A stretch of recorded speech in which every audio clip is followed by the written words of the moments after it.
Mesdames, messieurs, bonjour. Aujourd'hui, on va parler photo. Qu'est-ce qu'une photo? Ça, on le sait tous. On est des milliers, des millions à prendre des photos chaque jour. Et d'ailleurs, aujourd'hui, tout va très vite. On prend le portable et on mitraille, et on poste ça sur les réseaux sociaux. Le truc, c'est qu'on se pose plus trop la question. Pourquoi est-ce que j'ai pris cette photo-là? Pourquoi est-ce qu'elle m'a inspiré? Qu'est-ce qu'elle représente pour moi? Pourquoi cette personne et pas celle-ci? Ce que je vous propose aujourd'hui, c'est qu'on va freiner un petit peu et on va prendre le temps. On va regarder ensemble quelques clichés et on va créer un souvenir ensemble parce qu'on en a besoin. Et une bonne photo, avant tout, c'est une histoire.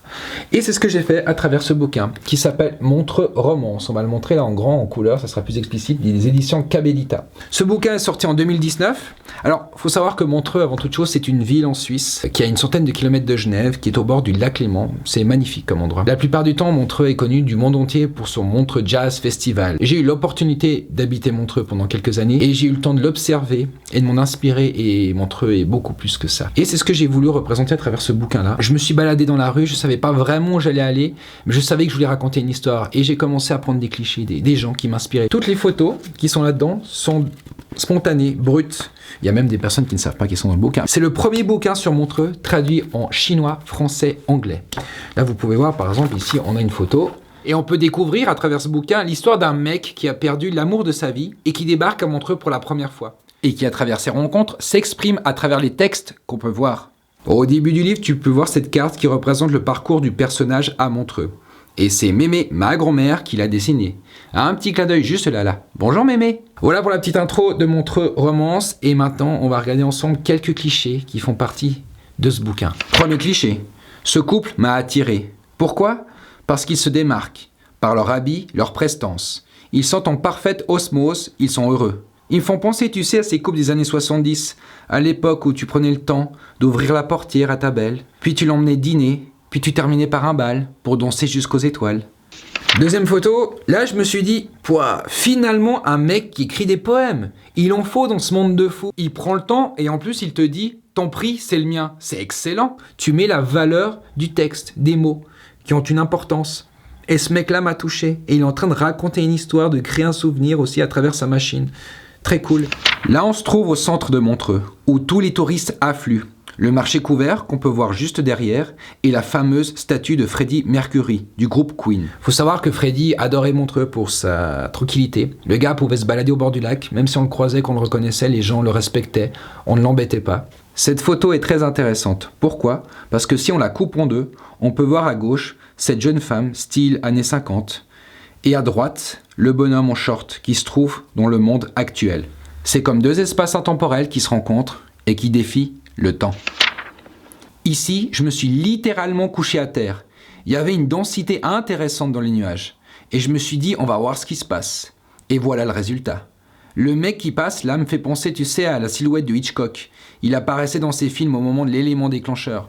Et ça crée un souvenir. La magnifique fleur qui savoure une douceur, elle s'appelle Léonce. Léonce nous a quittés 2 ans après avoir pris cette photo. C'était un jour d'été, j'ai senti que je devais sortir. J'ai mis mes rollers et j'ai attrapé mon appareil. À ce moment précis, Léonce ne savait pas encore que je la prenais en photo. Puis je me suis approché d'elle et une connexion s'est faite. C'est quelque temps après que j'ai compris pourquoi il fallait que je la rencontre. Puis Léonce est tombée malade. Pendant près de 3 mois, elle s'est battue à l'hôpital. Et le livre venait de sortir et mon but était de lui offrir le bouquin à Léonce. Je n'ai pas pu le faire lorsqu'elle était en forme, mais je l'ai fait lorsqu'elle était à l'hôpital. Et je m'en souviendrai toujours, je suis arrivé à son lit et elle était un peu, tu sais, elle était dans un coma mais léger. Mais lorsque je lui ai fait le tour du livre et que je suis arrivé à sa photo, il y a eu une expression sur son visage, tu vois. Et il fallait le faire, il fallait qu'elle voie ce bouquin. Et là, ce qu'on est en train de faire ensemble, c'est qu'en fait, Léonce n'est pas vraiment morte, c'est son corps qui est parti. Mais son souvenir, il reste ici, à travers cette photo et à travers l'histoire que je partage avec vous. Donc c'est comme une continuité. Vous voyez un nuage ou c'est plus que ça ? On a une densité en haut et une lumière, une certaine lueur d'espoir qui se planque vers le bas. Et encore plus bas, on peut distinguer comme un lion ou plutôt un dragon qui crache du feu. Il est plutôt majestueux et il nous rassure à travers les ténèbres qui l'entourent. Et je trouve ça cool. Ici, ce qui est intéressant, c'est les formes des nuages et de la montagne. Alors bon, on a ce personnage qui est au milieu de la photo, qui prend notamment une photo. Et moi, je le prends en photo, un peu comme une mise en abîme. Et on peut remarquer ces sortes de triangles dans la montagne et les nuages. Cette ouverture vers le haut. Le cliché est en parfaite harmonie elles se rencontrent dans les formes. Ici, on a le même cadrage, le même lieu, le même point de vue, mais avec beaucoup plus de recul. Et il y a ce mec là qui rentre dans le cadre, on se dit qu'est-ce qui va se passer? Tu sais, on dirait un genre de détective ou tu sais, un meurtrier qui doit accomplir sa mission quoi. Il part à gauche, à droite, je pense qu'il va partir à gauche, direction le casino. Et là, il va se passer quelque chose. Ce qui ressort dans ce cliché, c'est la spontanéité. On a le passage de cette joggeuse qui échange avec l'inconnu sur le banc et qui lui répond avec son sourire qui est plutôt lumineux. Voilà un petit peu pour l'histoire, j'espère que vous avez passé un bon moment. Moi en tout cas, je suis content d'avoir partagé ça avec vous. Alors le bouquin, vous pouvez, si ça vous intéresse d'avoir toute l'histoire entière, les autres photos, vous pouvez vous le procurer sur la Fnac, Amazon, le commander ou dans toutes les librairies suisses romandes. Mesdames, messieurs, je vous remercie de m'avoir écouté. Prenez de belles photos et créez des souvenirs. Prenez soin de vous.